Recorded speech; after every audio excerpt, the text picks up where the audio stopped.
Good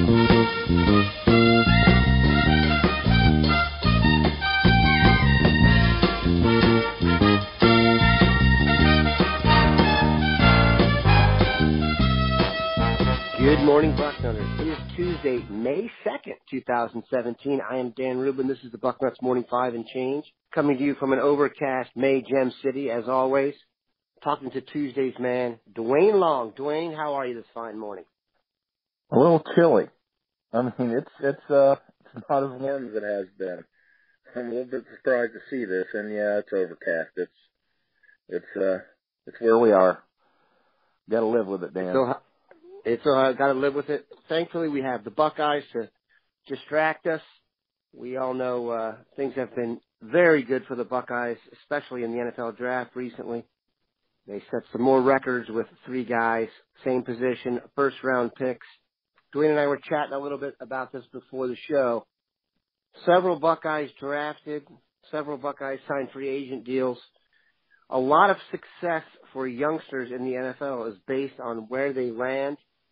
In Duane's opinion, Duane, which Buckeye landed in the best position, at the best spot for him to be successful early, kind of maybe relative to what we expected?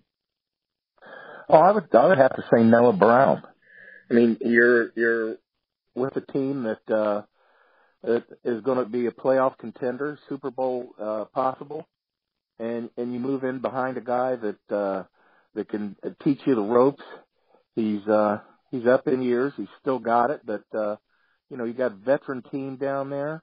He's got at least one friend already down there. But to move in there, he's got a young quarterback that he can work with. It's just he can just plug and play down there. And I think that we're saying there's a discussion on the board about Noah Brown not being overrated, and I'm saying right now we have to look at how badly the passing offense was performing, especially in the second half of the season. So let's not dog this kid. I think he can play ball. I actually think that Dallas also got a good football player, I believe. I'm going to be not so surprised if not as surprised as others if he's in the rotation down there this season. I also think Garyon Conley, he landed with another team that's going to be a contender. I don't think the Raiders are it was just a one-year wonder thing. I think they got the lineup to, especially now with I'm trying to remember his name, the running back from Seattle, Marshawn. Marshawn Lynch looks like get a running attack going there. Oakland's going to be a contender. And see, here's the thing, Dan. These guys are not used to losing. Look at the record at Ohio State while they were here. Going to bowl games, competing for national championships.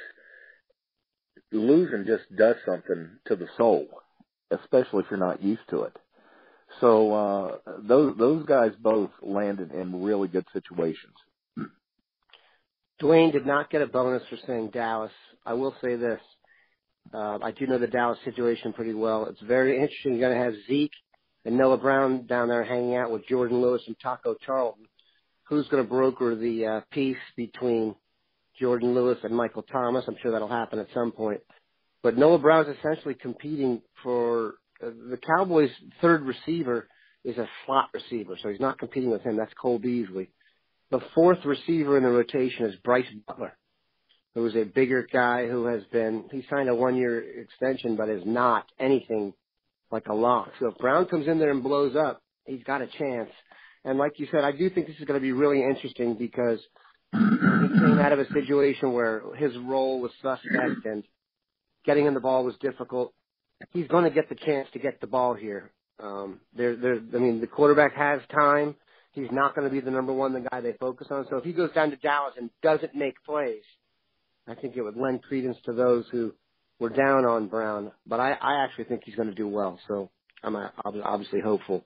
Another guy that's we're going to get into recruiting now. Another guy that's really, it seems like Ohio State is really into it. And I have to admit, I'm a little incredulous. I'm curious to get Duane's opinion on this. Running back Tavion Thomas out of Dayton Dunbar. I don't see it in terms of how interested they are in him, but I'm no Duane Long when it comes to evaluating talent. What's your vibe on Thomas, and do you think he's going to be worth the recruiting battle here? I absolutely do. I think he's a guy, he's a bigger back, but he's got some shake and bake. He can make people miss in the open field. He's got quick feet in the hole, and he's got that burst that you want. I love Tavion Thomas. And, you know, as far as the Buckeyes' interest, the kid's got to get his grades in order. That's going to it's going to ramp up like you wouldn't believe. I absolutely believe that if he is going to be eligible. That's what it boils to with him.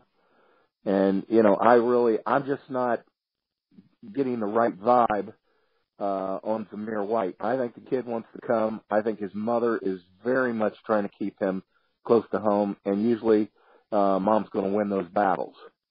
So we definitely need to stay on Tavion Thomas. We need to make sure we got to get some more backs in here, Dan. We're just not deep enough. We got to stay on him, and I really think he's a top 10 national running back. I absolutely have him in there. You know, if I sat down and went over all the films, I don't think it's an elite running back class. Not at all. So, you know, he may be a top 5 guy when I just sit and go through all the top guys and just look at them and rank them. I think he's underrated, very much so. But he's got to get his grades in order or this is pointless. And how much time can you devote to a guy who, you know, forget about him being interested in your school. If he can't get in school, it doesn't really matter. So that's what it's going to come down to. Thomas has got to get his grades in order. That's the bottom line. Yeah, for those who want to go off on a tangent here, and grades in order, and Thomas's high school is embroiled in a controversy that's been kind of the talk of the Gem City. So I would Google Dunbar grades issues and football. They've had a crazy off season, so that's worth a read. It's gotten nuts here in the Gem City when it comes to Dunbar. They have been tallying their credits incorrectly for years, and there was a crazy situation at the end of the football season, and it's been kind of talk of town. But Tavion Thomas, I'll have to go back and look at him again, and Duane's usually right on these guys. The last guy I want to talk about here,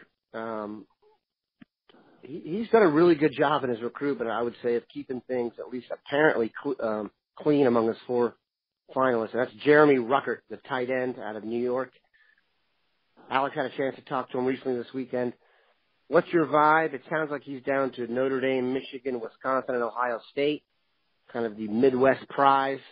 What's your vibe on Jeremy Ruckert? Do you think he's worth the wait? How would you evaluate him as kind of projecting him going forward? I would wait on Jeremy Ruckert till signing day. Jeremy Ruckert is elite. I believe Houseman is an outstanding tight end, but if you asked me to pick one, I would take Ruckert. You know, you want them both, but Ruckert just does some things. I mean, he's just he's almost like a big split end. He does things athletically that you just don't see in guys his size. He's also an excellent blocker. So you wait on him for as long as you need to. You push every button to try to get him to be a Buckeye. Right now, I think it's looking pretty good for us. I'd like to get him in the fold as quickly as possible. That's an elite kid. That, to me, is a 5-star tight end. Boom. That's a good place to end it. We appreciate Duane's knowledge.